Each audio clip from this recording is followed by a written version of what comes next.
안녕하세요. 오늘도 사연살롱을 찾아주셔서 감사합니다. 저는 환갑을 코앞에 둔 50대 싱글 여성입니다. 결혼도 안 한 여자가 무슨 사연이 있다고 사연을 보냈냐 궁금해하실 분도 계실 것 같은데 제가 사연을 보내게 된 계기는 올케 때문이에요. 제가 자주 이곳 사연살롱 사연을 밥 친구 삼아 자주 시청하는데 못된 신우 사연이 제법 많이 나오더라고요. 저 역시 신우 입장이다 보니 그 점이 무척 안타까웠는데 안 그런 신우도 정말 많아요. 오히려 올케가 이상한 집도 많은데 왜 올케들 사연은 없는 건지. 그래서 신우 관점에서 제가 저희 올케 이야기를 좀 해보고 싶어 사연을 쓰게 되었는데요. 저희 올케도 아주 보기 드문 별난 사람이에요. 거기에 제 동생은 그런지 와이프도 어쩌지 못하는 물에 물 탄 듯 술에 술 탄 듯 줏대라고는 어릴 때부터 찾아보기가 힘들었는데 그러니 동생네 집의 주도권은 올케가 가지고 있죠. 제 친구들을 보니 이젠 세상이 변해서 남편들이 아니고 자기들이 집안 경제권이며 모든 결정권을 전부 다 갖고 있는 경우를 많이 봤는데 저희 동생네도 그런 셈이었어요. 그리고 저희 올케는 생긴 거랑 다르게 은근히 고집도 세고 이거 다 생각하면 절대 남의 말을 듣지 않는 성격인데요. 그러니 가끔은 제가 아무리 말려도 자기 멋대로 하는 성향이 있어 사람을 참 난감하게 하는데 아마 올케 딴에는 하나밖에 없는 손이 신우가 시집도 안 가고 집안에 제일 나이 많은 어른으로 말뚝처럼 박혀 있으니 신경을 꽤나 쓰이는 듯 합니다. 원래 신우와 올케 사이가 좋아 지내기는 많이 힘들잖아요. 다행히 저랑 올케가 한 집에 사는 건 아니라 다행이라면 다행인데 올케는 그럼에도 불구하고 싱글인 손이 신우를 많이 의식하는 것 같더라고요. 저 역시 떨어져 산다고 해도 올케 내외와 조카들이 제가 나고 자란 본가에서 살고 있으니 나름 신경이 쓰일 때가 있는데 아마 이건 피차가 똑같은 거겠죠. 제 생각엔 본가에 산다는 게 내 집에 사는 것도 아닌 것 같고 신우라고 내려오면 마치 집주인이 내려온 듯 오만 신경이 다 쓰이는 것 같은데 여러분은 저랑 올케 사이가 왼수일 것 같나요? 아니면 가족일 것 같나요? 지금부터 그 이야기를 시작해 보겠습니다. 일단 제 이야기를 조금 해보고 싶은데요. 저도 참 기구한 인생을 살았거든요. 저는 현재 같은 사람이랑 30년째 연애 중이에요. 연애를 오래 하다 보니 이젠 굳이 결혼을 해야 하나 싶어 남자친구와 평생 이렇게 살자고 약속한 상태인데 사실 남자친구와는 팔팔한 20대에 결혼을 하고 싶었죠. 하지만 남자친구와 어머니가 저는 무조건 안 된다고 반대하셔서 결혼을 못했어요. 그리고 저는 자존심도 상하고 너 아니면 내가 결혼할 남자가 없냐 하는 마음으로 남자친구에게 이별을 통보하기도 했는데 남자친구는 죽어도 저랑 헤어질 수 없다며 저에게 매달렸어요. 그래서 평생 이렇게 살면 되지 그깟 결혼 안 하면 그만 아니냐고 둘이 작당을 했는데 이렇게 오래 한 남자랑 연애하게 될 줄은 몰랐네요. 덕분에 저는 남자친구 어머니한테 오랫동안 미움을 받았는데 가진 방법을 동원해 당신 아들을 장가 보내려 하셨지만 뜻대로 되지 않았기 때문이었죠. 남자친구가 한 고집 하는 성격이거든요. 그리고 그 성격은 자기 엄마를 닮은 건데 내가 니들 허락해 주나 봐라 이렇게 버티셔서 저희는 아주 긴 연애를 하게 되었어요. 그리고 그렇게 쌩쌩하셨던 남자친구 어머니가 병환으로 누운 건 10년 전이었는데 3년 후쯤 돌아가시고 말았죠. 그때 기분이 참 뭐랄까 야속하기도 하고 또 슬프기도 했었는데 제가 이런 경험이 처음이 아니었어요. 저희 친할머니가 돌아가실 때 비슷한 감정을 느낀 적이 있었거든요. 그리고 남자친구의 어머니가 돌아가셨을 때 결혼을 할까 했었는데 정말 저는 그 남자랑은 부부의 연이 없나 봅니다. 뒤늦게 알았는데 제가 많이 아팠거든요. 그리고 그때 인생이 참 허무하다라는 걸 새삼 깨달았는데 저희 엄마가 늘 하시는 말씀이 떠올랐어요. 평범하게 사는 게 시시해 보여도 사실은 그게 제일 어려워. 엄마는 평생 남들처럼 평범하게 살고 싶었거든. 근데 그게 정말 어렵더라. 혜숙이 너는 엄마처럼 살지 말고 남들처럼 평범하게 살아. 엄마는 네가 꼭 그랬으면 좋겠어. 이렇게 말씀하셨는데 그때 저는 엄마의 그런 말이 마냥 듣기 좋지는 않았죠. 엄마는 왜 그런 말을 해? 나는 평범하게 안 살 거야. 남들 부러움 한 몸에 받고 떵떵거리면서 잘 살 거야. 누구보다 행복하고 누구보다 부자로 살 건데? 우리 딸은 누구 닮아 그렇게 욕심이 많아? 너 그러다 사소한 행복도 다 놓치고 산다? 세상엔 평범해도 잘 살고 행복한 사람이 많거든? 싫어. 나는 그런 시시한 거 말고 진짜 잘 살 거야. 두고 봐. 저는 이렇게 어릴 때부터 여자이면서 포부가 남달랐어요. 그리고 이런 저를 죽어라 미워하고 싫어하던 할머니가 계셨는데요. 저한테는 8살 어린 남동생이 있었거든요. 남동생은 유복자로 아빠가 돌아가시고 태어난 아이였는데 할머니는 늘 제 동생을 죽은 당신 아들 보듯 하셨어요. 그러니 차별은 말할 것도 없고 좋은 모든 건 제가 아닌 동생에게 주려 하셨는데 할머니는 저뿐만 아니라 엄마도 죽도록 미워하셨죠. 엄마 팔자가 드세서 아빠가 제명에 못 살고 죽었다고 믿는 양반이셨거든요.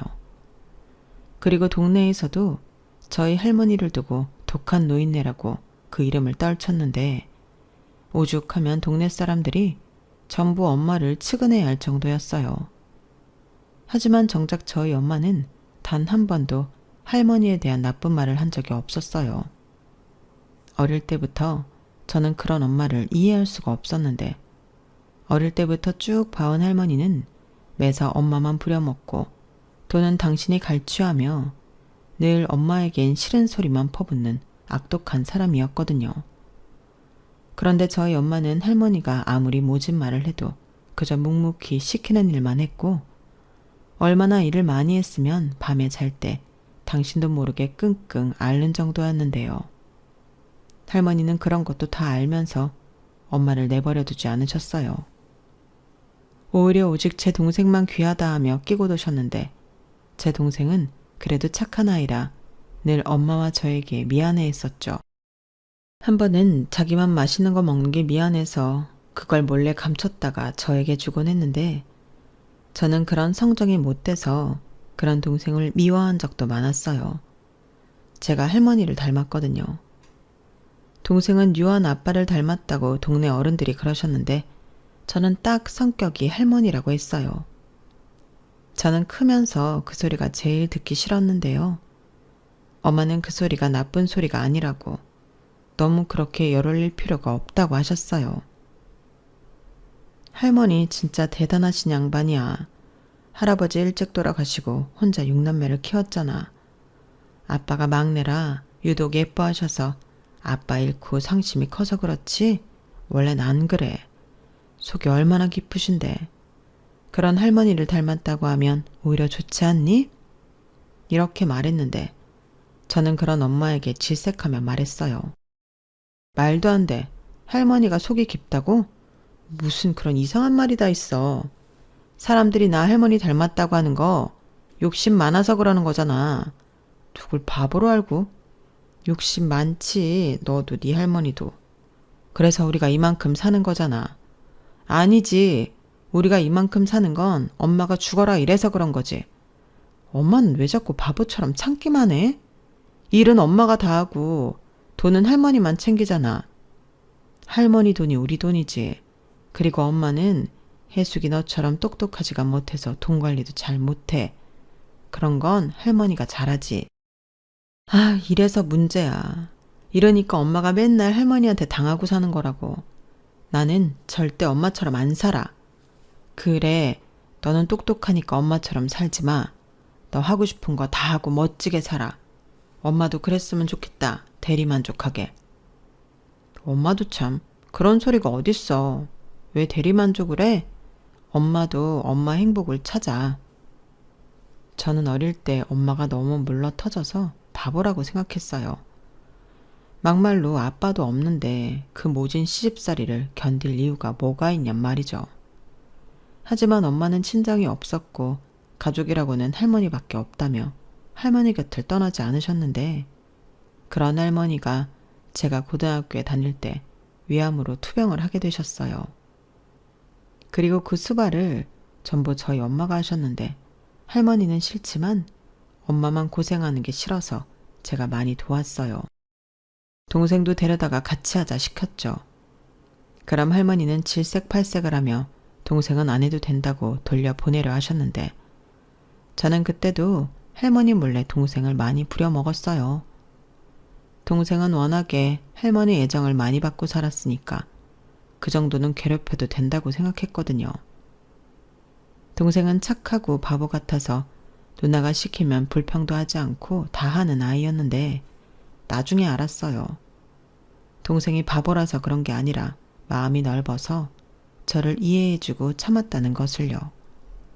그리고 할머니 역시 엄마 말처럼 처음부터 끝까지 독하고 나쁜 사람은 아니었는데요.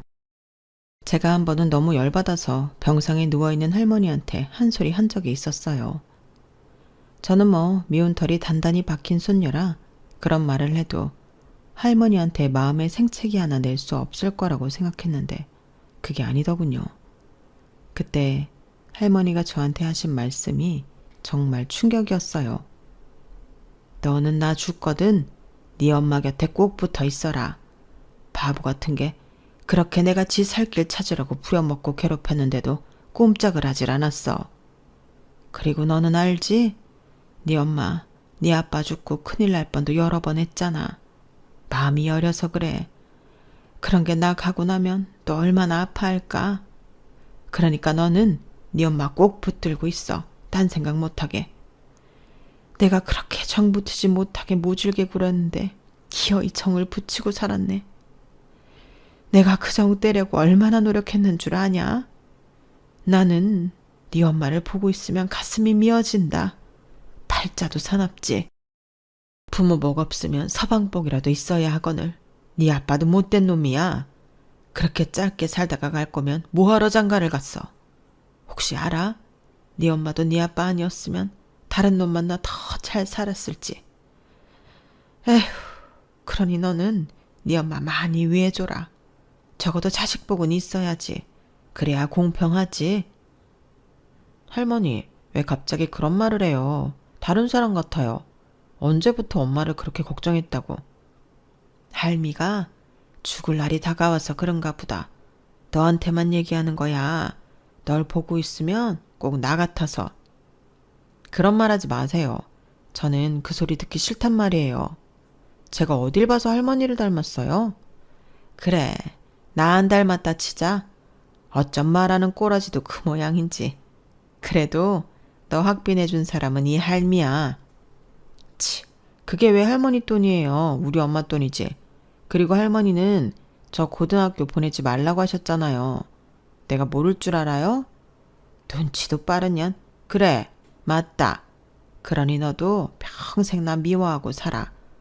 여자가 너무 똑똑하면 팔자가 드세다고 안 하냐? 너는 지금도 드센데 얼마나 더 드세려고 공부까지 한다고 해. 그래서야 원 시집이나 가겠냐? 이봐봐, 또 악담이셔. 할머니는 그렇게 제가 미우세요? 밉지. 우리 경호는 착해 빠졌는데 너는 야가 빠졌잖아. 그러니 안 미워? 꼭 나 닮은 게. 또 그 소리. 아무래도 우리 할머니 오래 살 건가 보네. 예전 모습 돌아오신 거 보니. 뭐야 이년아? 이게 할미가 아파 누워있으니 마음 놓고 놀려요. 어디서 이런 게 툭 하고 떨어졌나 몰라. 이제 그만 가라. 할미도 졸리다.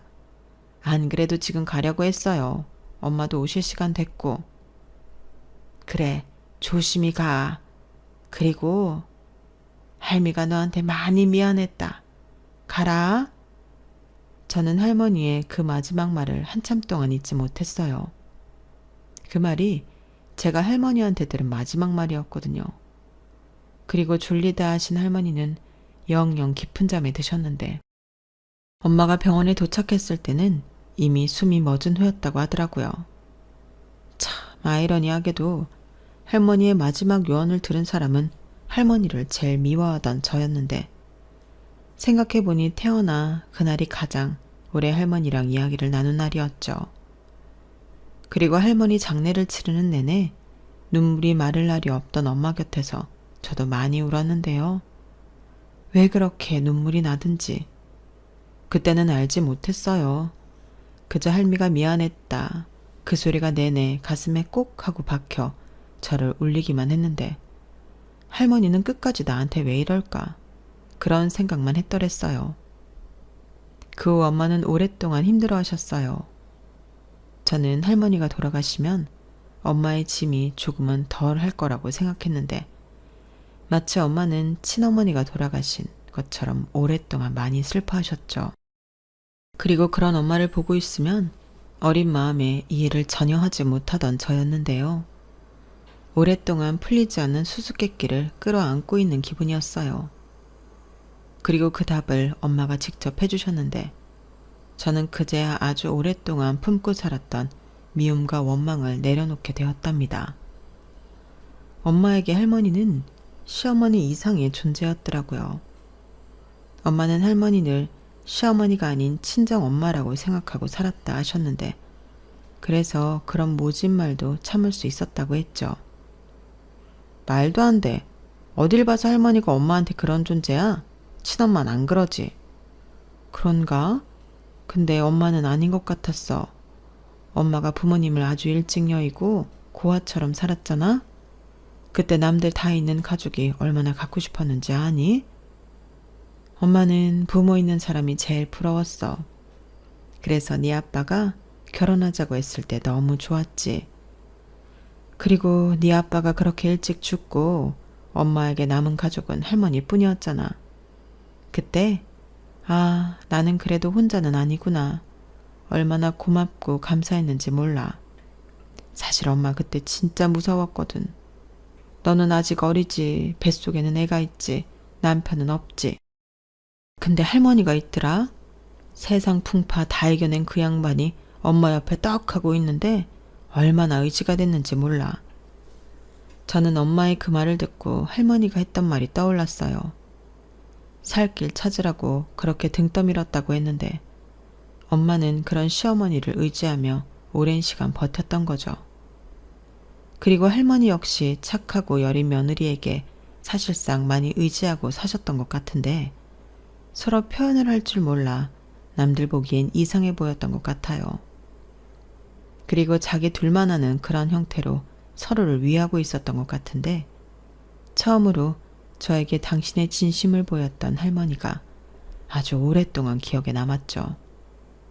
지금 생각해보면 할머니가 당신을 닮은 손녀에게 처음으로 당신의 진짜 마음을 내보인 게 아닐까 생각도 해요.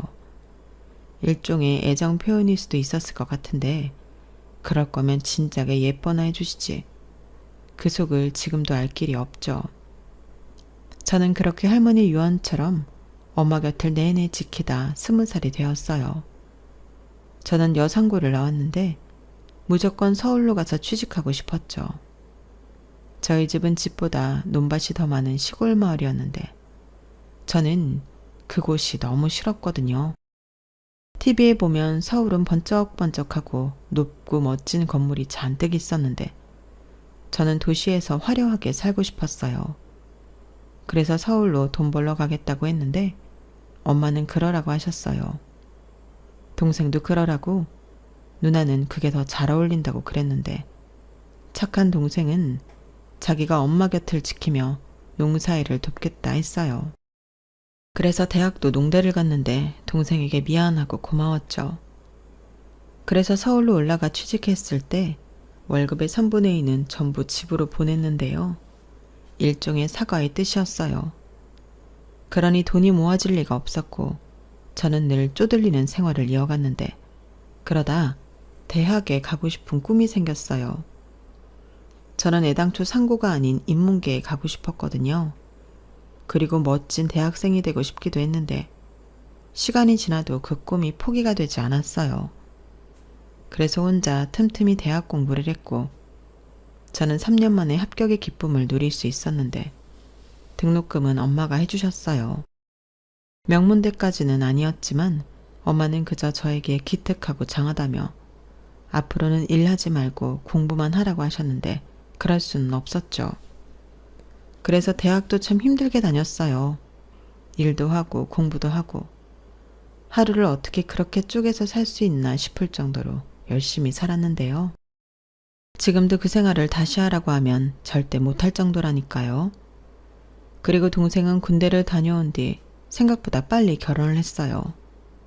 거의 대학을 졸업하고 얼마 지나지 않아 장가를 갔는데 올케가 제 동생보다 6살이 많더라고요. 그리고 읍내에 농협에서 일하는 아가씨였는데 농사를 짓다 보면 농협에 자주 갈 일이 있다고 동생이 그랬어요. 그러다 올케가 먼저 제 동생에게 호감을 갖고 마음을 전달했나 보던데 제 동생은 쑥맥이라 많이 당황했다고 했죠. 하지만 올케가 무척이나 마음에 들었던 엄마는 동생에게 은근히 성경이가 너보다 나이는 많아도 생긴 건 동안이라 티도 안 나는 것 같아. 우리 아들은 정말 생각 없어? 농사만 짓다 보면 아가씨 만날 기회도 잘 없잖아. 라며 동생을 올케 쪽으로 밀어붙였는데요. 엄마도 종종 농협에 갔을 때 올케를 보고 마음에 들었다고 했거든요. 그런데 동생이 너무 순에 빠졌으니 며느리는 좀 똑소리나는 여자로 보고 싶다 했는데 올케가 딱이라고 생각한 듯 했어요. 그리고 저도 내려가서 올케를 처음 봤을 땐 뭔가 저랑 비슷한 느낌을 받고 이걸 좋다고 해야 하나 싫다고 해야 하나 헷갈렸는데 일단 아부하지 않던 그 성격이 마음에 들었죠. 왜 자기가 좋아하는 남자 누나라고 하면 일단 긴장하고 가식도 좀 떨면서 살살거리잖아요. 그런데 올케는 그러지 않았어요. 동생보다 연상이라 그런지 저를 봐도 아무렇지 않아 했는데 그게 뭐라고 거기서 은근한 기싸움을 벌였죠. 그때까진 저거 우리 집에 시집 오면 지가 나서서 다 헤쳐먹을 것 같은데 이런 생각을 하기도 했는데요. 나중엔 동생도 올케가 좋다며 둘이 나를 잡았어요. 근데 말이죠. 이건 나중에 들어보니 올케 집에서 제 동생을 반대했다 하더군요. 홀시어머니의 농사짓는 집이라고 귀한 딸 시집 보내기 싫다고 올케 아버지가 몇 날 며칠을 알아 누우셨다고 들었어요. 그런데 그 소리를 듣는데 제가 한 방 맞은 기분이 드는 거 있죠. 솔직히 속으로 나라도 그런 집에 시집 못 보내지 라는 생각이 들었는데 가재는 개편이라고 그런 표현을 할 수가 없었어요. 그런데 그런 반대를 무릅쓰고 올케가 저희 집에 시집을 온다고 하니 그땐 좀 고마웠는데요. 사실 올케가 아니었다면 쑥맥 같기만 했던 제 동생이 장가나 갔을까 싶었어요. 그래서 저도 그때부터는 나름 올케에게 잘 하려고 했는데 저는 비싸서 쓰지도 못하는 고가 화장품도 사서 보내고 다른 사람은 몰라도 신혼생일은 꼬박꼬박 챙기며 용돈을 붙였어요. 그러자 올케에게 연락이 왔는데 저는 고맙다고 연락한 줄 알았거든요. 근데 그때 올케가 저한테 뭐라 했는 줄 아세요? 형님이 뭐 벌면 얼마나 번다고 자꾸 이런 걸 저한테 보내요. 저 이런 거 안 써도 돼요. 그럴 돈 있으면 저금을 하세요. 뭐? 올케 지금 나한테 잔소리하는 거야? 잔소리는 아니고 이런 말 안 하면 계속 보내실 것 같아서 솔직하게 말하는 거예요. 저 좀 부담스럽거든요. 아, 그래? 그래도 사람 성의가 있는데 그냥 쓰지? 싫어요. 필요하면 제가 사서 쓰면 돼요. 서울 물가도 비싼데 이런 거 보내지 마세요. 올케도 참. 같은 말인데 좀 예쁘게 말 좀 하면 안 돼? 들어보니 나 생각해서 그러는 것 같은데. 아니에요. 저 생각해서 그러는 거예요. 제가 계속 이런 거 받고 좋아하면 나중에 안 주실 때 실망하지 않겠어요? 저 그런 거 싫어요. 아, 그래? 알겠어. 괜히 부담 줘서 미안하네. 나는 나 딴에 올케한테 점수 좀 따보려고 그런 건데. 올케가 분가도 안 하고 우리 엄마랑 같이 살면서 고생하잖아. 저 고생 안 해요. 어차피 저는 출근하니까 농사도 안 짓고 분가 안 하고 어머님이랑 사니까 돈도 굳었잖아요? 나중에 애 태어나면 우리 애도 어머님이 다 봐주신다고 했는데 제가 이익이죠. 그리고 저 출근할 때 퇴근할 때 그이가 데려다주고 데리러 와요. 이런 호사가 어딨어요. 그러니까 괜한 돈 쓰지 마시고 형님이나 그 애인이라는 사람이랑 좀 잘해보세요. 뭐? 어머님이 걱정이 많으시더라고요. 가뜩이나 성격도 모난 데가 많은데 시집도 안 가고 저러고 있다고요. 저는 한마디도 지지 않고 자기 기분 내키는 대로 솔직하게 말하는 올케가 그다지 예쁘진 않았어요. 오고 가는 정이라고 하는데 이건 정을 보내도 개떡같이 받고 돌아오는 것도 없으니 이래서 신우 올케 사이는 좋을 수가 없나 보구나 그런 생각을 했죠. 심지어 엄마도 제 앞에서 자기 며느리 편만 드셨는데 굴러 들어온 돌이 박힌 돌 뺀다고 딱 그 짝인 거 있죠. 그리고 올케는 결혼하고 1년 있다 연년생으로 조카 둘을 낳았는데 저희 엄마는 입이 귀에 걸리셨고 그래서 당신이 자처해서 손주 손녀를 다 보셨어요. 그때쯤에 농사일은 거의 동생이 전담하고 알아서 하고 있을 때라 엄마가 편해졌다고 했는데 오히려 손주 손녀 보느라 고생길이 열렸죠. 엄마, 가뜩이나 허리도 아프고 손목이며 무릎이며 다 아프다고 하면서 왜 애를 봐줘? 애 보는 게 얼마나 힘든데. 그리고 원래 애 봐준 공은 없다는 소리 못 들었어? 너는 애도 안 낳아본 게 뭘 안다고 그래? 나는 하나도 안 힘들어. 애들 보고 있으면 얼마나 행복한데. 그리고 성경이가 나 월급도 준다? 150만 원. 야, 이게 웬 횡재냐? 뭐? 150만 원? 엄마는 애 둘을 봐주는데 그거 받고 좋아? 이거 안 되겠네. 내가 한 소리 해야지. 어허, 너 그러기만 해? 성경이 월급이 뭐 얼마나 된다고 그래? 지딴 애는 많이 주는 거야. 사실 그런 거 안 줘도 내가 봐줄 건데 나는 고맙지. 하여간 며느리만 싸고 돌지. 엄마 딸 어딨어? 어디 있긴 저 멀리 있지. 원래 몸이 멀리 있으면 마음도 먼 거야. 대신 나는 며느리가 옆에 있으니 얼마나 좋냐? 너 행여 신우이짓 하다 나한테 걸려봐라. 서러워서 못 살겠네. 알겠어. 그래도 너무 무리하지는 마. 병원에서 엄마 무릎 수술해야 한다고 했다며. 수술이나 좀 받고 쉬지. 당장은 아니라고 했어. 그리고 수술하면 꼼짝도 못하는데 얼마나 답답하겠니? 엄마가 알아서 해. 너는 시집이나 가. 아, 또 그 소리. 우리가 전화를 너무 오래 했지? 이제 그만 끊자. 저는 엄마한테 결혼에 대한 이야기를 들으면 언제나 서둘러 전화를 끊었어요. 사실 누구보다 결혼하고 싶었던 건 저였는데 차마 저희 엄마한테 남자친구 어머니가 반대해서 못한다는 소리를 못하겠더라고요. 그리고 저희 엄마가 저를 결혼시키고 싶어 안달이 났다는 말도 남자친구에게 못했는데 그러면 남자친구는 또 미안해 죽을 것 같은 얼굴을 하니 그것도 싫었죠. 그래서 저만 중간에서 소가리만 했는데 그게 문제였을까요? 제 안에 나쁜 놈이 자리하고 있는 줄도 몰랐어요. 그걸 알았을 땐 내내 저를 미워하던 남자친구 어머니가 돌아가시고 얼마 지난 후였는데 제가 암이라고 하더군요. 유방암이요. 3기라고. 수술도 하고 어쩌면 항암도 해야 할지 모른다고 하는데 그때 결혼은 아예 꿈도 꾸지 않겠다고 마음을 단단히 먹었어요. 남자친구는 당장 결혼해서 자기가 남편 노릇하겠다고 난리를 쳤는데 남의 집 아들 병수발이나 들라고 장가오라고 하지 못하겠더라고요. 그래서 아파도 씩씩한 척 많이 했어요.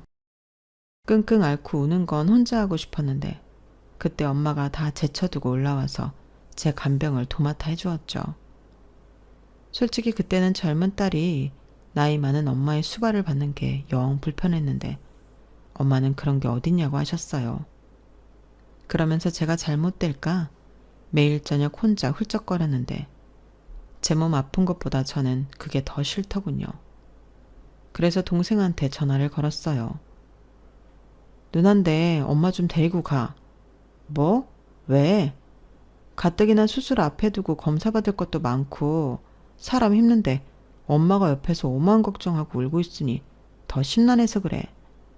나 수술할 때 네가 와서 동의서에 사인해라. 그래도 엄마가 내가 가잔다고 가나? 그럼 나더러 계속 불편하게 있으라고? 누나도 참 못됐다. 엄마가 누나 걱정돼서 그러는 건데 좀 참지. 누가 누구한테 참으라고 해. 내가 환자야. 알았어. 일단 말은 해볼 텐데 기대는 하지 마. 동생은 말은 그렇게 했어도 다음날 올케와 같이 올라와 엄마를 설득했어요. 그리고 무슨 소리를 어떻게 했는지 모르겠는데 올케가 제 병실에 남겠다고 하더라고요. 그리고는 형님, 저는 옆에서 걱정도 안 하고 울지도 않을 거니까 괜찮죠? 라고 하는데 황당 그 자체였어요. 직장은 어쩌고 여길 와 있냐고 제가 물으니 아껴뒀던 월차를 저 때문에 썼다고 나중에 저더러 갚으라고 하더라고요. 말이라도 괜찮다고 해주면 어디가 덧나나요? 그래도 혼자 있는 것보다는 올케가 있는 게 좋긴 했어요. 엄마가 있을 땐 도리어 제가 신경을 많이 썼는데 올케는 제가 신경 쓸 필요도 없고 지가 싫으면 지 집에 갈 테지 하고 많이 속이 편했는데 올케도 저를 많이 신경 쓰지 않더라고요. 그런데 희한하게 올케가 간병을 곧잘 했는데 한 번은 궁금해서 해본 적이 있냐 물으니 저희 엄마가 오래 아프셨거든요. 신장이 안 좋으셔서. 그래서 어릴 때부터 이런 건 잘했어요. 라고 하는데 그땐 올케가 좀 달리 보였어요. 말은 툭툭 해도 마음은 그렇지 않다는 걸 알겠더라고요. 게다가 나중에 보니 제 동생이 올케를 더 많이 좋아하고 챙기려고 했는데 아마도 저런 속을 다 알고 그러는 것 같더라고요. 그러고 보니 올케는 좋은 건 좋다, 싫은 건 싫다. 딱딱 부러지게 표현하는 성격이었는데 저도 같이 있으면서 어느 정도 그 성격에 적응이 되었죠. 그리고 저는 수술받고 며칠 뒤 퇴원하게 되었는데요. 남자친구가 지극정성이었어요. 제가 병원에 있을 때도 잠만 제 옆에서 자지 못했지 매일 출근 도장을 찍던 사람이었는데 그래서 올케도 제 남자친구를 자주 봤죠. 그런데 희한하게도 제 남자친구에 대해 한마디도 하지 않았는데요. 오히려 엄마가 전화해서 그 남자 어떤 것 같니? 네가 보기에 좋아 보여? 이렇게 물었는데 그때도 올케는 모르겠다고 말할 뿐이었죠. 그래서 보다 못한 제가 올케 보기엔 내 남자친구가 그저 그래? 이렇게 물은 적이 있었는데요. 그때 올케는 남녀 사이를 제가 어떻게 알아요? 제가 본다고 다 아나요? 형님이 좋으면 좋은 사람이겠죠. 이렇게 말하며 정말 관심이라고는 1도 없다는 듯 지 할 일만 했어요.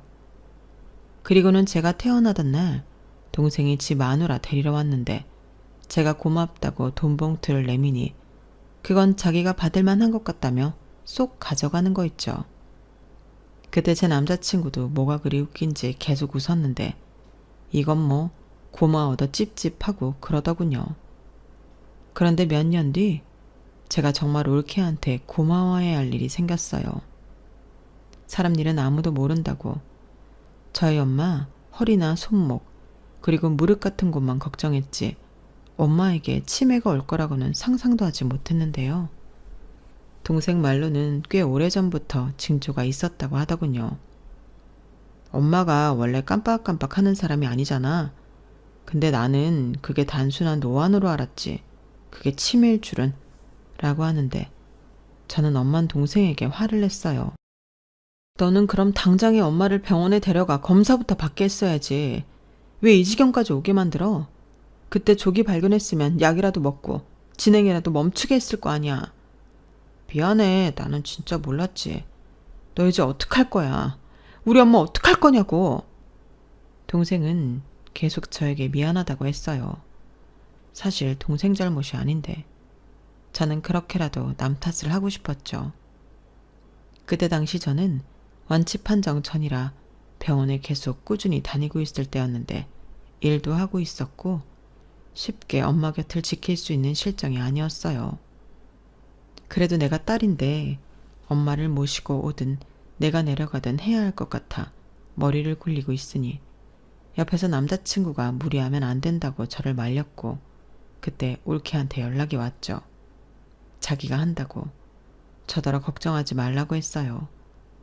어차피 자기가 엄마랑 같이 사는데 자기가 하면 된다고 저더러 저는 제 치료에 전념하라고 했는데 그 말이 고깝게 들리지 않고 너무 고맙더군요. 하지만 치매는 긴 병이었어요. 긴 병에 효자 없다고 하물며 피도 안 섞인 며느리 얼마나 힘들었겠어요. 그때 마침 저는 완치 판정을 받았고 당시 다니던 회사에도 안식년을 지낼 수 있어 고향에 내려갈 수 있는 상황이 되었는데 고민도 하지 않고 짐을 쌌죠. 남자친구는 서운해하는 눈치였지만 아무 말도 못했어요. 그저 자기가 자주 가겠다 이 말만 했는데 저는 그러라고 했죠. 무리할 필요는 없으니 편하게 하자고 했어요. 그리고 그때부터는 제가 집에서 엄마를 거의 전담으로 맡았는데 올케가 10kg 넘게 살이 빠져 있는 모습을 보고 놀랐거든요. 저렇게 고생을 많이 했구나. 근데 어쩜 나한테는 말도 하지 않았지? 이런 생각에 저는 그때 처음으로 동생 내외에게 분가를 하라고 제안했어요. 돈이 부족하면 내가 보탤게. 이만큼 엄마랑 살았으면 오래 살았지. 누나, 갑자기 왜 그래? 누나 여기서 계속 살 거야? 회사엔 안식년 낸 거라며. 아주 그만두려고? 그때는 내가 엄마 모시고 올라가든 누나가 알아서 해. 형님, 그런 말 마세요. 저희가 돈이 없어서 분가를 못하는 것도 아니고 여기가 좋아서 있는 거예요. 그리고 형님이 계신다고 해서 달라질 것도 없고 막말로 형님이 저보다 경험도 없는데 혼자 뭘 어쩌시려고요? 나는 올케한테 미안해서 그러지 살이 쏙 빠져가지고 친정엄마도 아니고 시어머니를. 저 한 번도 어머니 시어머니라고 내외한 적 없어요. 그리고 치매 앓기 전에는 저한테 얼마나 잘해주셨는데요. 저 그거 갚고 있는 중이에요. 그리고 제가 계속 공부를 하고 있는데 완치는 어려워도 나아질 수 있대요. 뭐? 정말? 네.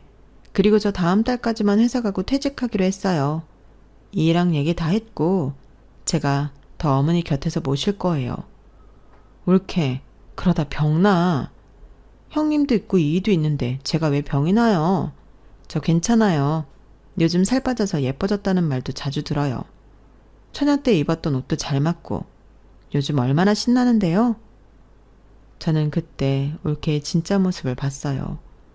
말은 투박하게 해도 마음이 너무 예쁘고 속이 깊은 올케의 모습에 자꾸만 눈물이 났는데 동생도 옆에서 울더군요.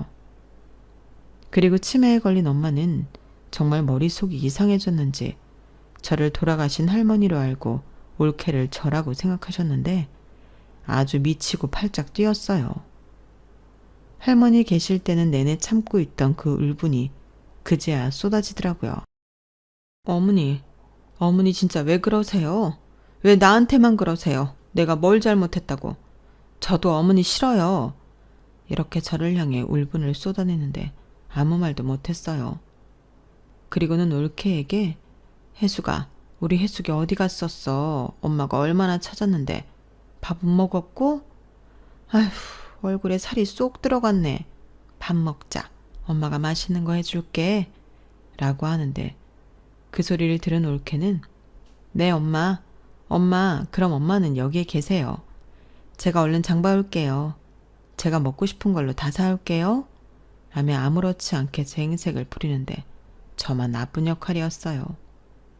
분명 엄마가 치매 때문에 그런다는 걸 아는데도 자꾸만 심사가 뒤틀리더라고요. 하지만 그렇다고 엄마에게 화를 낼 수도 없고 올케한테 화를 낼 수도 없으니 멀리 있는 남자친구에게나 하소연을 쏟아냈는데 남자친구는 그저 이해해 주라고 그래도 올케가 있어 얼마나 다행이냐고 하는데 그러게요. 다행이죠. 그렇게 엄마랑 꼬박 반년 넘게 있어 보니 이건 정말 아무리 가족이라도 할 짓이 못 되더군요. 어디서 그런 괴력이 나오는 건지 한 번씩 다른 사람이 되는데 너무 놀랍고 무서웠어요. 하지만 올케는 그때도 덤덤하게 대처했고 능숙하게 저와 제 동생에게 지시를 했는데 그러면 거짓말처럼 엄마가 진정되곤 하더라고요. 하지만 이 꼴을 다 보고 도저히 저 혼자 서울로 올라갈 수 없던 저는 큰 맘을 먹고 엄마를 시설에 모시는 건 어떻겠냐 물었는데요. 처음으로 감정을 잘 드러내지 않던 올케가 저에게 화를 냈어요. 어떻게 그럴 수 있냐고. 자기도 그런 생각을 안 하는데 딸이 그러면 안 되는 거 아니냐고 저한테 막 뭐라고 하더라고요. 저는 지 힘들까봐 한 소리였는데 올케는 그런 건 필요 없답니다. 그러면서 저는요 매일같이 어머니가 정신이 돌아올 때만 기다려요. 다른 사람들은 이제 그런 기대하지 말라고 하는데 저는 어머님이 꼭 예전 모습으로 돌아올 것 같아서 내내 기다린다고요. 그런데 그런 어머니를 시설에 모시자고요? 그게 모시는 거예요? 버리는 거지. 그런 소리나 할 거면 형님은 그냥 서울로 가시는 게 낫겠네요. 라고 하는 거예요. 그런데 저 한심하게도 올케랑 싸웠어요. 어디서 큰 소리냐. 어디서 우리 엄마 생각해주는 척하냐. 네가 그래도 며느리고 남이지 딸만 하냐고 유치하게 그러는데 동생이 그러더군요. 누나는 이제 그만 올라가. 완치 판정 받았어도 무리하면 안 돼. 라고 하는데 저는 그래 니들끼리 잘해봐라. 그러고 서울집으로 돌아왔어요. 그리고는 후회의 눈물을 얼마나 많이 흘렸는지 모르겠는데 꼴에 자존심은 있어서 전화하지 않았죠. 전화하면 미안하다고 해야 하는데 그 소리가 입 밖에 나갈 것 같지 않았거든요. 그렇게 시간이 조금 흘렀는데 올케에게 연락이 왔어요. 아무래도 엄마가 곧 떠나실 것 같다며 얼른 오라고 울먹이면서 얘기를 하는데 손이 바들바들 떨리더군요. 저는 겨우 남자친구에게 전화해 같이 가자고 했고 그렇게 엄마의 마지막을 펑펑 울면서 함께 했어요. 엄마는 가시는 마지막엔 정신이 돌아왔는지 제 손을 연신 쓰다듬다가 눈을 감으셨는데요. 한 번을 꿈에 나타나지 않더군요. 올케는 종종 엄마 꿈을 꾼다고 하는데 저는 그때도 못내 서운했어요. 사실은 딸보다 며느리가 더 좋았던 게 아니었을까. 애꿎은 하늘만 쳐다보며 서운하다 했는데 동생이 이제 슬슬 엄마 재산을 정리해야 하지 않겠냐며 저더러 내려오라고 하더군요. 그러고는 정확하게 반반하자고 하는데 저는 됐다고 했어요. 내가 무슨 자격으로 이것들을 받냐고 니들 다 하라고 했는데요. 동생은 그럴 수 없다고 고집을 부렸죠. 평상시에는 고집이라고는 부릴 줄 모르는 놈이 그때는 완강했어요. 하지만 고집은 제가 더 셌는데 제 몫은 올케 하라고 했네요. 저는 그때가 아니면 올케에게 제 마음을 전달할 수 없을 것만 같았거든요. 우리 엄마 옆에 오래오래 있었던 사람은 내가 아니고 올케잖아. 올케가 며느리 노릇 딸 노릇 다 했는데 이거 올케 가져. 형님, 저 이런 거 바라고 어머니 돌봐드린 거 아니에요. 그리고 정신 운전하실 때 제가 받은 게 더 많다니까요. 그래 알아. 근데 내가 그러고 싶어. 잘 가지고 있다가 하늘이 가을이한테 써. 요즘 애들 키우는데 돈 많이 들잖아. 그건 서울이나 그렇죠. 여기 애들은 그렇게 돈 많이 안 들어요. 나라에서 주는 것도 많은데. 그냥 좀 네 하고 받으면 안 돼? 가만 보면 올케는 은근히나 무시하는 것 같더라. 내가 나이 많고 서열도 위야. 누가 형님을 무시했다고 그러세요. 저는 있는 사실만 말씀드린 거예요. 그리고 저 정말 이거 받기 싫거든요. 부담스러워요. 이익 것도 있는데 제가 왜 형님 몫을 받아요? 그냥 받아. 나도 부담스러워서 그래. 나는 혼자잖아. 나 혼자 먹고 살 정도는 벌고 있고 모은 것도 있어. 더는 이 일로 말하지 말자. 안 그럼 이제 니들 안 보고 산다? 누나, 시끄러워. 정 그러면 엄마 쓰던 방 그거 놔줘. 나 올 때마다 내가 쓰게. 엄마 물건 하나도 버리지 말고 그냥 둬. 남들은 태워야 한다 어쩐다 하지만 그런 거 다 미신이야. 이제 내 몫은 내가 챙겼으니까 이 얘기는 그만하자. 저는 서둘러 고향집에서 나왔어요. 그리고 동생은 예전에도 그랬지만 쌀이며 구황 작물이며 참기름, 들기름, 고추장까지 늘 바리바리 저에게 보냈는데 혼자 사는 제가 뭘 그렇게 먹는다고 아주 택배가 잊을만 하면 오고 또 오고 했어요. 덕분에 이웃들에게도 많이 나눠주고 남자친구랑도 나눠 먹었는데 뜬금없이 그때 그러지 말고 우리 그냥 같이 살까? 자기가 결혼하는 건 부담스럽다고 하니까 그냥 살기만 같이 살자. 나는 자기랑 한 방 쓰고 싶은데 싫으면 각방 쓰고 라고 하더군요.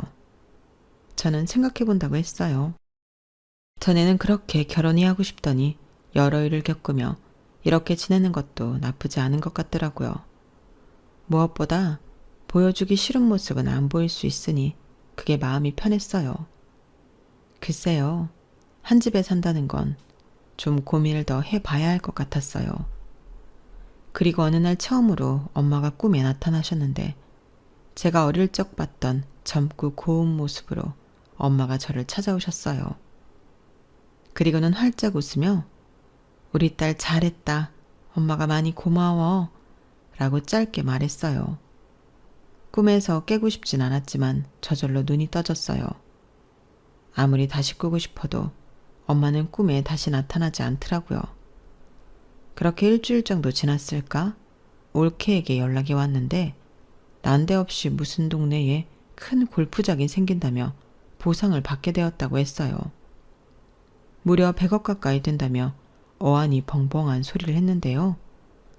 동네 사람들이 아주 배가 아파 죽는다고 하더군요. 어머님이 그동안 사뒀던 땅이 꽤 되더라고요. 할머니 때부터 내려온 산도 있고 그거 다 팔라고 사람들이 와서 실측하고 갔어요. 그리고 도로도 난다고 하고 아무튼 우리 진짜 대박 났다니까요. 형님 얼른 내려와요. 저는 올케의 말을 듣고도 꿈인가 생시인가 했어요. 그리고 이내 어차피 욕심내지 않기로 한 거 그 돈에 미련 갖고 싶지 않았는데 동생이 그러더군요. 이 집도 어쩔 수 없이 넘겨야 해. 그럼 누나가 말한 엄마 방도 사라지는 건데 우리 그러지 말고 반반하자. 나 농사는 계속 할 거야. 그러니까 누나 집에 보내던 건 계속 보낼 수 있어. 저는 동생 말에 그딴 거 필요 없다고 또 못된 말을 하고 말았어요. 그저 본가가 또 엄마 방이 사라진다는 게 뿔이 났는데 얘기를 들어보니 안 판다고 고집을 부릴 상황도 아니더라고요. 그리고 올케는 아무 말 없이 몇 달 뒤 제 통장에 50억이라는 큰 돈을 이체했는데 제가 놀라 무슨 짓이냐고 따지니 이래야 제 속이 편해요. 그래야 나중에 어머니 볼 낯짝이 있죠. 정 그러시면 저희 애들 크거든 고모가 크게 쏘세요. 그땐 저도 뭐라고 안 할게요. 라고 하는데 정말 징글징글 맞게 말도 안 되는 올케였어요. 하지만 그런 올케가 있어 저는 너무 고맙고 다행이었는데 그래서 엄마가 그렇게 올케한테 잘해주려 했구나 이해가 가더라고요. 그리고 엄마가 그렇게 했듯 저 역시도 올케에게 잘해주고 싶은 마음이 아주 충만한데요. 이번에도 부담스럽다 어쩐다 할 것 같아 자중하는 중입니다. 아쉬운 제가 올케한테 맞추고 살아야지 어쩌겠어요. 나중에 조카들이 지 엄마 속썩이면 그때나 나서볼까 봐요. 요즘 동생한테 들어보니 조카들이 사춘기에 접어들어 하루가 다르게 싸가지가 없어진다고 하잖아요. 조만간 조카들 금융치료 해주러 한번 내려갔다 와야 할 것 같네요. 내리사랑이라고 하더니 그 말은 맞나 봅니다. 저는 아무리 싸가지가 없어도 조카들이 예뻐 죽겠거든요. 그러니 고모가 내려가서 살살살 달래고 와야 지 엄마 말을 좀 들을 것 같은데 이렇게라도 올케를 도울 수 있어 다행이라고 생각해요. 또 사람 성격이 변하진 않겠지만 시간이 지나서 나중엔 올케랑도 친구처럼 잘 지내고 싶은 마음인데 하늘에서 엄마가 도와주셨으면 좋겠습니다. 아울러 저 때문에 총각으로 환갑이 되어버린 남자친구에게 고마운 마음 전하며 앞으로는 더 많이 감사하고 행복하게 살겠습니다.